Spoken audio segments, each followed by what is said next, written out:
amis internautes de Zaï TV, c'est un réel plaisir de vous retrouver ce samedi pour un nouveau numéro de votre émission Nansuba Week.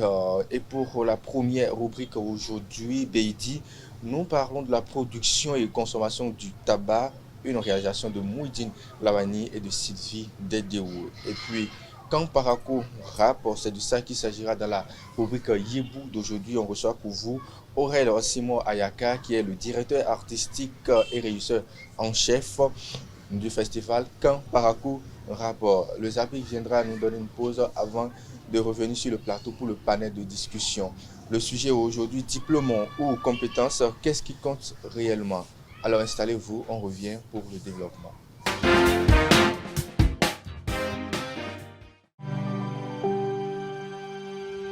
Tu viens d'avoir le bac ou tu veux te reconvertir dans un domaine d'avenir, faire le choix du numérique et rejoindre l'école supérieure d'administration, d'économie, de journalisme et des métiers de l'audiovisuel ESAE. De nouvelles filières sont disponibles dès cette rentrée: informatique et multimédia, informatique industrielle et maintenance, réseau informatique et télécommunications, système informatique et logiciel, sans oublier les filières initiales: administration générale, administration des finances, administration des affaires, sciences juridiques, sciences économiques, sciences de gestion, journalisme et métiers de l'audiovisuel. ESAE est disponible sur 4 sites: Cotonou-Badjoumendé, Cotonou-Akpakpa, Abomey-Calavi et Parakou. Pourquoi choisir l'ESAE? Des formations conçues pour le marché de l'emploi, des enseignants expérimentés et passionnés, des infrastructures modernes avec équipement de pointe, des opportunités de stage et d'emploi garanties. Les inscriptions sont en cours et les places sont limitées. Ne rate pas ta chance, donne vie à tes ambitions avec l'ESAE. Contacte-nous vite par appel ou par WhatsApp au 01 98 98 14 00 ou via email scolarité@esae.bj et visite notre site web www.esae.bj. Ton futur commence maintenant avec l'ESAE. Tu investis dans un avenir professionnel, concret et sécurisé. ESAE, l'excellence à un nom. De nouveau, bonjour chers amis internautes de Zaï TV et bienvenue dans Nansuba Week de ce jour. La production et la consommation du tabac, une réalisation de Mouidine Lawani et de Sylvie Dedéou que je vous demande de suivre avec attention. C'est dans Beidi.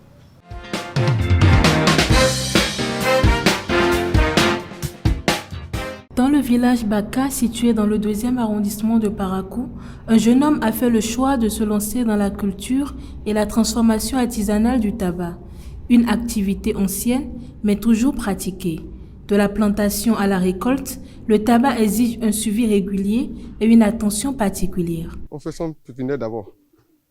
Donc, après tout, on enlève ça pour printer. Donc, on fait les sacrailles. Si ça fait au moins 2 mois et demi comme ça, on est en train de commencer pour enlever. Donc ça là maintenant, on a enlevé ça, ça fait 3 jours. On a lavé ça. Et oui, on a cherché un endroit qui est bon. On a fermé ça. Donc si ça fait 1 semaine, on met ça dans la chambre. Ça serait sec. On faisait faire comme ça. Une fois les feuilles récoltées, elles sont mises à sécher avant d'être transformées. Le tabac est ensuite pilé et conditionné selon des méthodes artisanales pour être écoulé principalement sur le marché local. Ce produit ne manque pas de consommateurs. Ça me propose de bien sentir mon corps. Quand on travaille et que le travail est bon, est dur, tu veux travailler, tu peux chiquer tabac et pouvoir bien travailler. Bon, si tu es fatigué, tu veux te reposer, tu peux chiquer tabac et bien dormir. Moi en question, je chique tabac, je suis grandi sur ça devant mon père. Je vois il fait et il m'a enseigné de chiquer tabac. Pour ce consommateur comme pour d'autres, le tabac ne se limite pas à une simple habitude. Il répond à des usages multiples, allant de la détente personnelle aux pratiques culturelles encore présentes dans certaines communautés. Le tabac reste toujours tabac, mais c'est ce qui accompagne le tabac qui diffère. Oui, avec le cas par exemple, moi je prends mon tabac, je le mets à la main gauche j'associe un produit qui peut être contre la protection, contre la disparaître quand en cas de danger, pour beaucoup de choses, dans beaucoup de mal, dans beaucoup d'événements qui peuvent éventuellement arriver. Ça dépend du produit que nous mettons dans le tabac, c'est ça qui accompagne et c'est ça qui fait la différence. Il y a certains produits qui sont par exemple pour les yeux, il y a pour les sinusites, il y a pour se protéger contre le mal, disons les mauvais esprits, les gens qui vont vouloir te faire du mal, ça te protège contre eux. Ce que les jeunes prennent en ville, c'est la plupart d'entre eux, c'est des tabacs ordinaires qui n'ont aucune force ou rien qui les accompagne dans ça. Certains ne le font pas plaisir, certains ne le font pas tout là. Sinon, le tabac, c'est très bon et très très bon encore. Les gens le disent que c'est mauvais, le tabac n'est pas bon, c'est vrai, mais pour celui qui utilise ces produits et qui sait ce que ça lui apporte, on ne peut pas dire que le tabac est mauvais. Dans le nord du Bénin, la consommation du tabac s'inscrit depuis longtemps dans certaines habitudes sociales et culturelles, une pratique ancrée dans le quotidien de nombreuses communautés. Toutefois, comme pour tout produit, l'abus peut avoir des conséquences sur la santé. Un rappel qui invite à la modération et à la sensibilisation afin de préserver le bien-être des populations.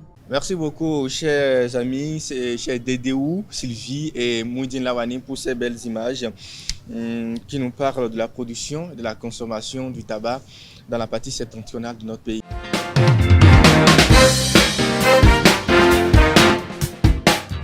Cette fois-ci, on va dans la rubrique Yébou, c'est la rubrique commerciale de notre émission et on parle de rap, on parle de Camp Parakou Rap, un festival qui fait la promotion des artistes du Nord, notamment des artistes de Parakou. Et nous sommes déjà à la 11e édition, l'année passée c'était la 10e édition. On est à la 11e édition. On reçoit pour vous sur ce plateau le régisseur et le directeur artistique de ce festival en la personne de Monsieur Aurel Orsimor Ayaka, qui était un artiste, mais qui est désormais dans le showbiz, m'a-t-il confié tout à l'heure. Bonjour Monsieur Orsimor. Bonjour monsieur. Comment vous allez? Je vais très bien. Vous allez faire l'effort de parler un peu plus fort. Ok, il n'y a pas de souci. Voilà, là allez-vous? Je vais très bien. Okay. Alors, 11e édition de Camp Parakou Rap.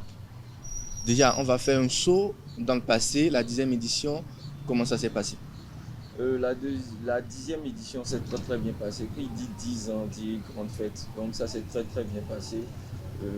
Le public était là durant ces 3 jours. Et ce qui a été spécial pour ces 10 ans, c'est qu'on a rendu hommage à ceux qui étaient là depuis le début, oui. C'est-à-dire nos rappeurs qui étaient là depuis le début et qui ont rapproché le micro. On leur a rendu hommage durant ces 10 ans-là avec un spectacle dédié aux anciens.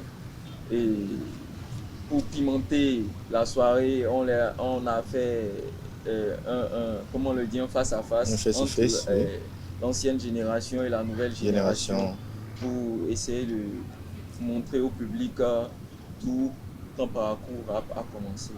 Donc c'est un peu ça.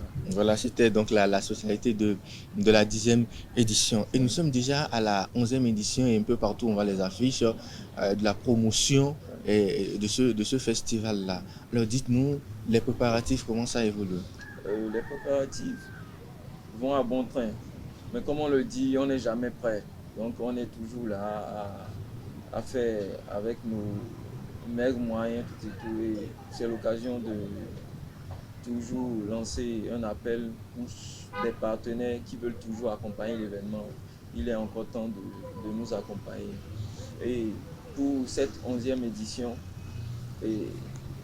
la 11e édition est tombée pile poil sur la Saint-Valentin. Donc, et pour pimenter cette 11e édition, on a décidé quand même de préparer aux festivaliers, de préparer des stands de Saint-Valentin où ils auront à faire des photos, à passer du bon moment avec un amoureux, voilà, un amoureux, et pour que la fête soit belle. Donc, et pour ceux qui n'ont pas le pain, comme on le dit dans notre jargon, c'est le moment de sortir. Quand vous viendrez à Camp Parakou Rap, vous allez trouver votre pain. Vous allez trouver votre pain. Avec la mayonnaise si possible. Voilà, avec tout ce qui accompagne. Alors, donc vous nous allez parler brièvement de la particularité de cette année. En termes d'artistes, à quoi doit-on s'attendre? En termes d'artistes, comme le promoteur lui-même, il a l'habitude de dire, Lino Prod, il dit, j'ai initié Camp Parcours Rap pour la jeunesse, pour la musique urbaine. Donc, pour Parcours, parce que Camp Parcours Rap, c'est, je dirais même, le seul festival qui rassemble toute la musique urbaine du Nord. Donc, tous ceux qui sont artistes musique urbaine seront sur scène. Que ce soit des artistes en herbe et que ce soit des artistes confirmés, ils seront sur cette scène-là. Parmi eux, on peut citer Mafafo, Tonnet X, Osiris, LJ Bell. Ils seront tous sur scène. Et on aura aussi, parce qu'avant, quand Parcours Rap, il y a Parcours c'est le futur.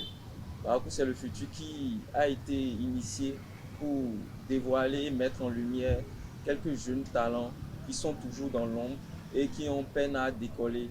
Donc, il y aura ces 10 premiers-là qui seront sur scène pour montrer à Parcours et à tous les festivaliers qu'ici à Parcours et partout dans le Nord, on a des talents confirmés. On a des potentiels. Alors dites-nous, est-ce qu'il y aura des guests, c'est-à-dire des artistes invités, pas forcément de Parcours, mais qui vont venir peut-être de Cotonou, de Porto-Novo, d'un peu partout, ou bien même de l'extérieur? Quand Parcours Rap, c'est purement Parcours. Ce n'est pas que on n'a pas la capacité d'inviter ceux de Cotonou, tout et tout, mais on veut mettre en valeur Parcours et le Nord. Et c'est pour ça qu'a été initié Camp Parcours Rap. C'est pas pour rien on dit Camp Parcours Rap, tout et tout. Bientôt on va dire quand le Nord rap. Oui. Et peut-être un jour quand le Bénin rap. Quand le Bénin rap, voilà. Et là, tous les rappeurs du Bénin vont se regrouper. Peut-être à Paracou, à Cotonou. Voilà, toujours à Paracou. Toujours à Paracou. Ouais, il faut mettre l'accent sur la cité des Kobourou. Voilà. Alors, merci beaucoup pour cette précision.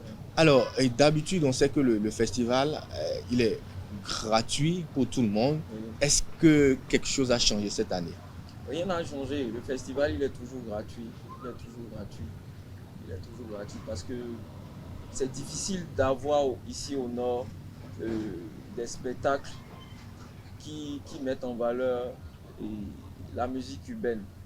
Donc, si le promoteur, Lino Prod, a décidé de faire ça, c'est pour que tous ceux qui sont artistes, tous ceux qui ont la peine à trouver des scènes puissent s'exprimer. Et pour cela, il faut que le public sorte massivement et puis on puisse montrer oui. Voilà, au public que ouais, on a du talent, tout et tout. Il a décidé que ça soit gratuit et ça va continuer à être gratuit jusqu'à ce que le ciel décide le contraire. Voilà, je suppose qu'il y aura quand même de la sécurité parce que le monde qu'on trouve souvent à la place Tabera, ce n'est pas un petit monde. Ouais. Qu'est-ce qui se fait à ce niveau-là pour quand même assurer la sécurité de tous ceux qui vont venir? Pour ceux qui sont déjà venus pour cette 10 éditions, savent que la sécurité, c'est primordial pour la maison Lino Prod. À chaque fois qu'on a un événement, la sécurité est primordiale.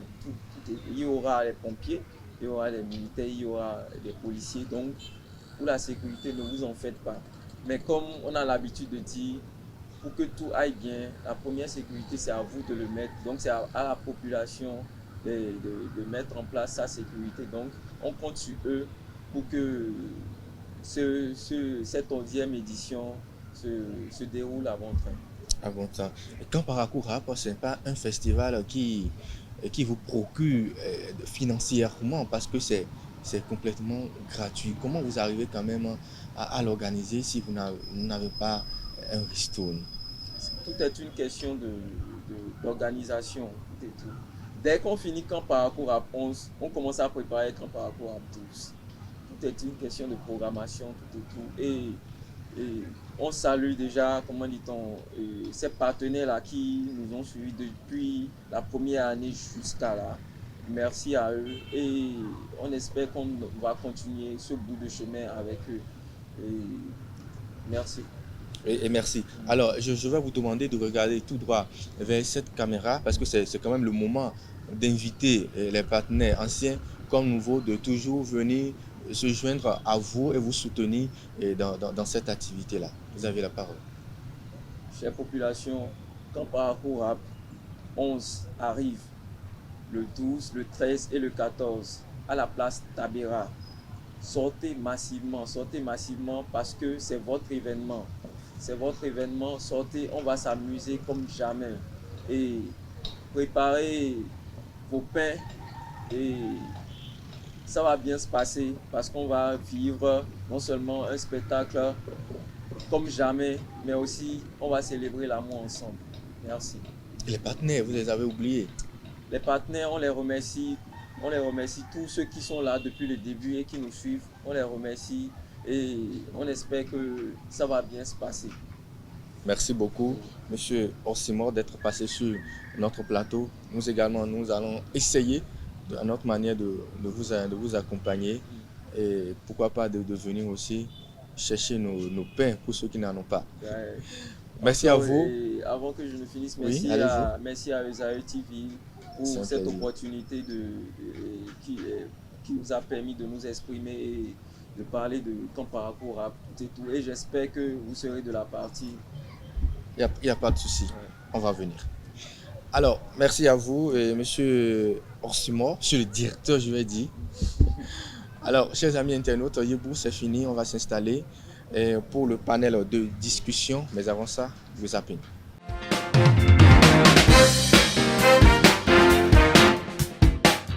Quelles sont les différentes catégories d'aliments que nous avons? On a des aliments équilibrés, des aliments composés et des aliments simples. Qu'appelle-t-on un aliment simple? Bon, un aliment simple, c'est un aliment qu'on peut trouver manger en même temps. Tata, c'est pas ça. Un aliment simple, c'est un aliment composé d'une seule substance nutritive.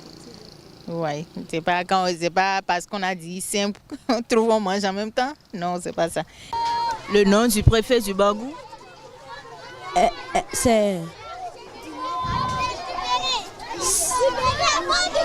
Il s'appelle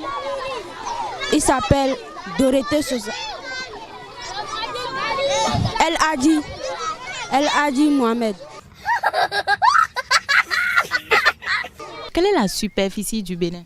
La superficie du Bénin est 11 1400 km. Quel est le nom du ministre des enseignements maternels et primaires du Bénin? Patrice Athanas Guillaume Tam.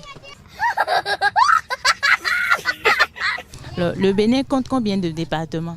12 départements. Et combien de communes? 12. 12 départements, 12 communes. Alors, il y a combien de mois dans une année? 12. Tu peux me les citer? Janvier, février, mars, avril, mai, août, octobre, novembre et décembre.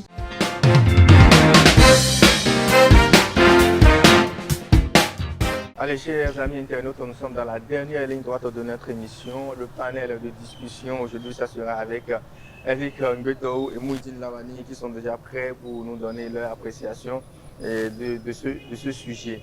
Aujourd'hui, le sujet diplôme ou compétence, qu'est-ce qui compte vraiment? C'est la question que je me permets de vous poser de façon brute. Alors, bonjour Elvic. Bonjour Marcel. Bonjour Mouidine Lavani. Bonjour Marcel. Ce matin. Ça va très bien. Je sens que Elvic vient de se réveiller. Oh non. Vous êtes sûr? Oui. Je ne suis pas encore de ma forme. C'est le coût de la vie à Parakou qui le... Ah bon. En matin, comment vous gérez en matin à Parakou? La matin à Parakou, on est déjà là. Ah bon? On fait avec. C'est pas trop dur? Non, pas trop dur, on s'habitue déjà. Pas comme les vous vous habituez, donc ça, les années précédentes. On est désormais de Parakou. Alors, le sujet aujourd'hui, on parle quand même de compétences, on parle de diplôme et on s'interroge. Diplôme ou compétence, qu'est-ce qui compte vraiment? Diplôme ou compétence, Oui. je pense que les deux vont de pair. Hein. Diplôme comme compétence, on a besoin des deux pour évoluer. Pour évoluer. C'est vrai, on a besoin des deux pour évoluer, comme le dit Elvic. Mais moi, je pense que le plus important, c'est la compétence. C'est vrai, c'est bien d'avoir les diplômes, c'est important. Mais ce qui prime, ce qui devrait primer au XXIe siècle, selon moi, c'est la compétence. C'est la compétence. Et je profite en même temps pour vous poser la question. Est-ce qu'aujourd'hui, de façon professionnelle, on peut réussir sans un diplôme? Je ne pense pas. Pourquoi? Réussir sans un diplôme, d'abord c'est en réussissant que tu as les diplômes. C'est en évoluant, en franchissant les étapes que tu as les diplômes. Maintenant, dis que tu veux t'insérer, tu veux entrer dans la vie professionnelle sans diplôme, je pense que ça va être vraiment compliqué pour toi. Si tu veux par exemple faire un boulot où on te demande juste le bac, tu n'as pas le diplôme, comment tu peux exercer ce boulot? Je pense que là, on trouve l'importance du diplôme. Le diplôme est important et c'est avec le temps qu'on acquiert, on a la compétence. Donc le diplôme d'abord et la compétence suit après. Oui. Moi, je ne suis pas d'accord. La question c'est, est-ce que avec le diplôme aujourd'hui, est-ce qu'on peut réussir professionnellement sans le diplôme? Je pense que bien sûr, on peut réussir professionnellement sans le diplôme parce que, bon, c'est vrai, quand on n'a pas le diplôme, on ne te prend pas au sérieux. On est d'accord, on ne te prend pas au sérieux. Mais si vous avez la compétence, vous pouvez réussir professionnellement. C'est la compétence qui fait le professionnel. Ici, le diplôme, c'est vrai, on a besoin du diplôme parce que quand vous présentez votre diplôme, on se dit, voilà, cette personne a fait ses études, a fait ses formations. Mais ce n'est pas le diplôme qui travaille sur le terrain. C'est la compétence. Donc, pour réussir professionnellement, je pense que c'est la compétence qui est plus importante. Oui, mais est-ce que le diplôme aujourd'hui est une preuve de compétence? Est-ce que c'est une preuve de compétence? Mais bien sûr. On peut avoir un diplôme en je ne sais quoi et ne pas bien faire le métier, n'est-ce pas? Mais à la base, c'est en présentant un diplôme, on se dit d'abord que c'est sûr que telle personne est compétente dans tel domaine. C'est le diplôme qui permet d'avoir une idée sur ce que tu es, sur ce que tu peux faire. Mais après, ils peuvent constater que mais il est nul dans tel domaine. On peut constater que mais il ne peut pas exercer telle ou telle profession et tu vas te chercher ailleurs. Mais pour moi, d'abord, c'est en présentant le diplôme, on peut avoir une idée de ce que tu peux faire. Donc le diplôme, c'est une preuve de compétence.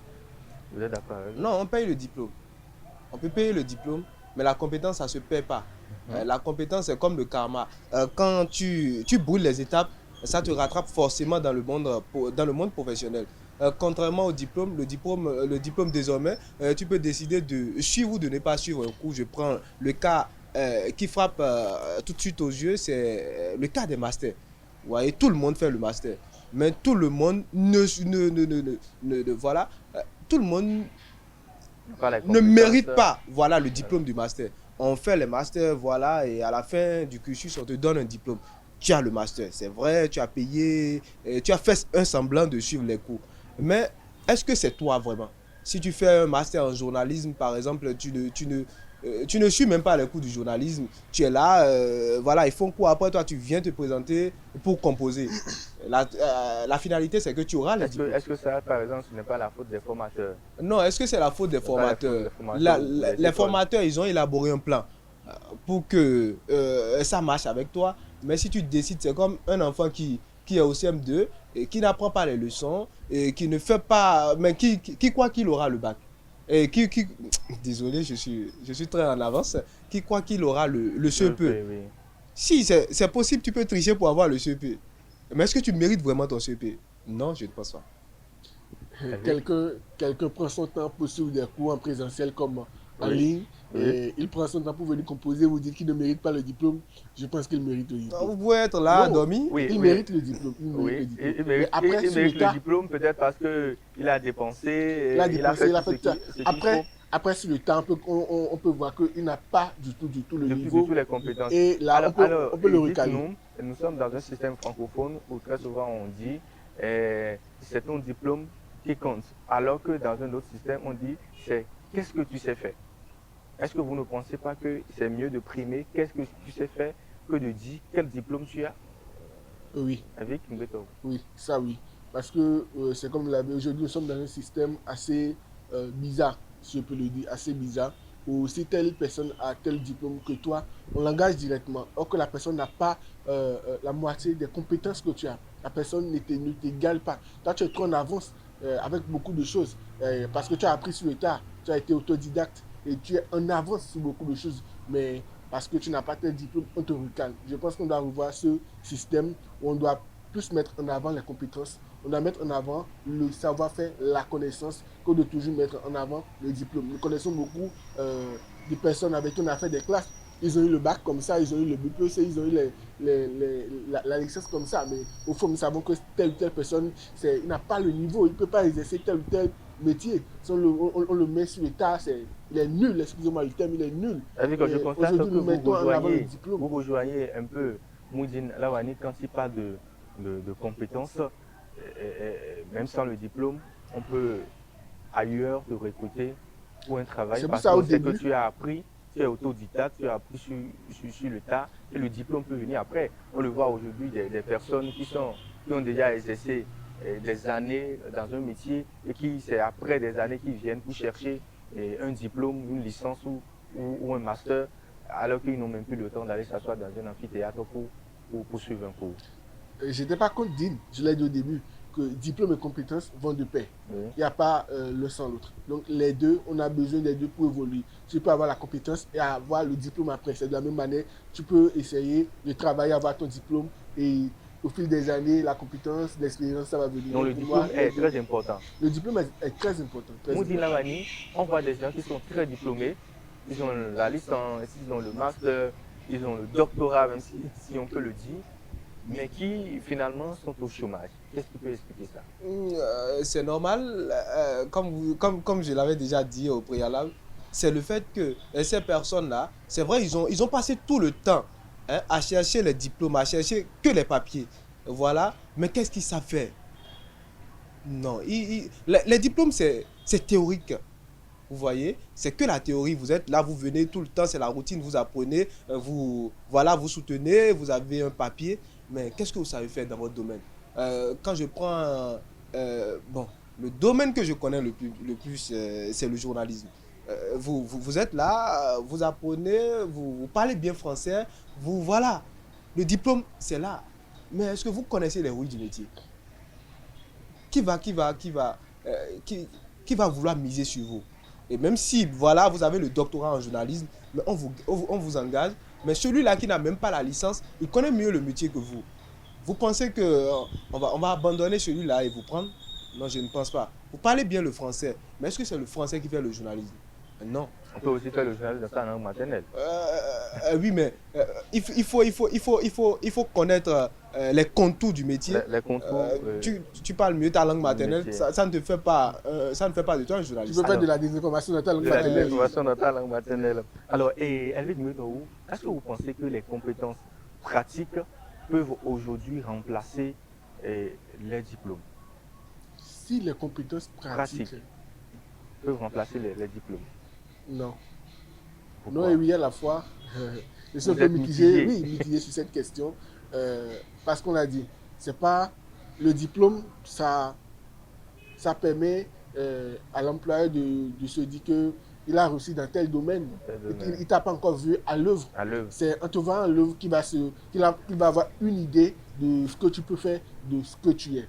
Donc, dit que les compétences pratiques peuvent remplacer les diplômes, c'est un peu compliqué. On peut dire que les diplômes permettent peut-être de faire d'abord un stage. Oui, un stage pour connaître ton niveau, pour peut-être approfondir même les connaissances lors des stages. Voilà. Il y a aujourd'hui dans notre pays quelque chose d'extraordinaire qui se passe de l'autre côté de Glodjigbe, GIZ, où quand même on a employé des jeunes qui ont peut-être le bac et qui n'ont aucune compétence dans ce qu'ils sont en train de faire actuellement dans l'usine Glodjigbe. Est-ce que vous trouvez que c'est pertinent? Parce que c'est une fois sur le terrain qu'on les forme à ce qu'ils font et pourtant, dès la base, ils n'avaient pas ce diplôme. Je pense que c'est assez pertinent. C'est assez pertinent si je reste sur ce qui se passe aujourd'hui. Aujourd'hui, quand vous voyez des offres d'emploi, on dit bac plus 3 avec 2 ans d'expérience. 2 ans d'expérience, vous allez trouver ça où? On dit parfois bac plus expérience. Vous allez trouver ça. Quel stage? Quel stage professionnel on fait vraiment? Professionnel, quel stage professionnel on fait vraiment? Déjà, même si vous présentez votre attestation de stage, qui va vous prendre au sérieux? Les stages, parfois, on ne travaille vraiment pas. Tu es là toute la journée, on te commande, voilà, c'est toi qui paie. Finalement, tu passes à côté de ce que tu es venu vraiment faire. Non, bon, moi j'ai eu la chance de faire le stage à Isaïe, donc j'ai eu la chance d'apprendre. Le système ne permet pas ainsi. Mais voilà, vous voyez, vous passez tout le temps à passer à côté de ce que vous avez. Vous venez les matins, on vous commande, vous venez les matins, vous êtes à la merci de votre aîné. À quel moment on va tous vraiment... De tous les aînés. S'il y a 100 aînés dans la boîte, tu es obligé de respecter chacun, de satisfaire chacun, de vouloir satisfaire chacun. Mais avec le projet GDZ, on te met à l'œuvre. C'est vrai, tu ne connais vraiment rien puisque, voilà, surtout l'enseignement long, ce que nous on apprend à l'école, CICP, CE1, CE2, voilà, jusqu'en terminale, on ne connaît vraiment rien. À part les INS, à part les ABC. Bon, on ne connaît vraiment rien. Mais là, GOJB te permet, le gouvernement te met face à ton destin. Puisque c'est déjà un début. Vous voyez, toi-même, tu te sens, voilà, quelqu'un. Quand on travaille, il y a un goût dans apprendre et voilà, exercer ce que tu as appris. Okay. Vous voyez, ce n'est pas le cas de quelqu'un qui, voilà, a appris et qui fait autre chose. Vous voyez, là maintenant, on a essayé de tracer le chemin. C'est bien, je pense que c'est bien réfléchi. Merci beaucoup, Mouidine Lamani. Est-ce que vous ne pensez pas que les jeunes devraient quand même penser autrement leur formation? Quand je dis autrement leur formation, c'est d'abord essayer de déterminer un domaine qu'on aime très bien, quelque chose qu'on sait très bien, avant d'aller chercher son diplôme. Oui, si les jeunes pour être compétents demain. Oui, si les jeunes doivent penser autrement, je pense que ça doit partir d'abord de notre système éducatif. Dans les pays développés, en Europe par exemple maintenant, vous allez voir, un enfant lorsqu'il commence le cours, il sait que c'est l'astronomie lui fait. Il sait que lui veut se spécialiser dans tel domaine. Oui. Et même dans sa chambre, il va décorer sa chambre à l'image de ce qu'il veut devenir demain. Oui. Et sur toute la ligne, jusqu'à la fin, c'est ça l'enfant fait. C'est sur cette voie l'enfant. Mais le système africain te permet de... Mais t'amène à faire tout. Surtout le système francophone. Ça t'amène à faire tout. Et toi-même, on te demande tu veux faire quoi aujourd'hui, tu dis que tu veux devenir militaire, demain tu dis que tu veux devenir médecin, pilote, on est mélangé. Mais la génération, je pense qu'on est en train d'évoluer. Nous sommes une nouvelle génération et nous-mêmes, on doit penser autrement, savoir que nous devons nous spécialiser dans un domaine précis, dans ce que nous aimons. Tu peux suivre les cours, c'est jusqu'en terminale, jusqu'à l'université, mais à côté, il faut faire une formation. Oui. Essaie d'évoluer dans un domaine et à l'avenir, si tu vois que les études ne peuvent pas marcher, mais tu n'as plus de difficultés à t'insérer dans la vie. Merci beaucoup. Je pense que ce sont vos conseils. Oui. Un petit mot à ajouter avant les conseils de Mouidine. Non, c'est bon. Mouidine Lamani, vos conseils à l'endroit de la jeunesse. Mes conseils... Vous êtes jeune. Vous n'êtes pas vieux. Oui, je suis un peu vieux. Je deviens vieux désormais. Mes conseils, c'est qu'il faut savoir ce qu'on veut faire dans la vie. Et c'est vrai, les parents sont là pour nous guider, mais nous, antérieurement, il faut vraiment savoir ce qu'on veut faire et commencer à travailler pour cela. Si j'avais su que j'allais peut-être devenir journaliste aujourd'hui, peut-être que j'allais commencer un peu tôt à travailler, un peu plus tôt à travailler, peut-être que je ne serais pas à ce niveau, je serais déjà à un high level. Donc il faut qu'on travaille. Peut-être que vous serez au Pakistan en train de couvrir une guerre. Au Pakistan. Bon, peut-être. Ok, merci Ceux beaucoup. qui sont là-bas sont des humains. Merci beaucoup, Mouidine Lamani. Vous l'aurez compris, on a fini le panel de discussion de ce jour. Le sujet, diplôme ou compétences, qu'est-ce qui compte le plus? Les avis sont mitigés, mais une chose est sûre, les compétences sont très, très nécessaires pour évoluer dans sa vie professionnelle. Le diplôme, c'est important, mais les compétences sont encore plus importantes Vous savez désormais quel choix il faut faire, comment il faut se comporter pour évoluer dans sa vie professionnelle. Nous, on va s'arrêter ici pour vous donner rendez-vous pour dimanche prochain pour un nouveau numéro de votre émission Nansouba 8. D'ici là, portez-vous bien.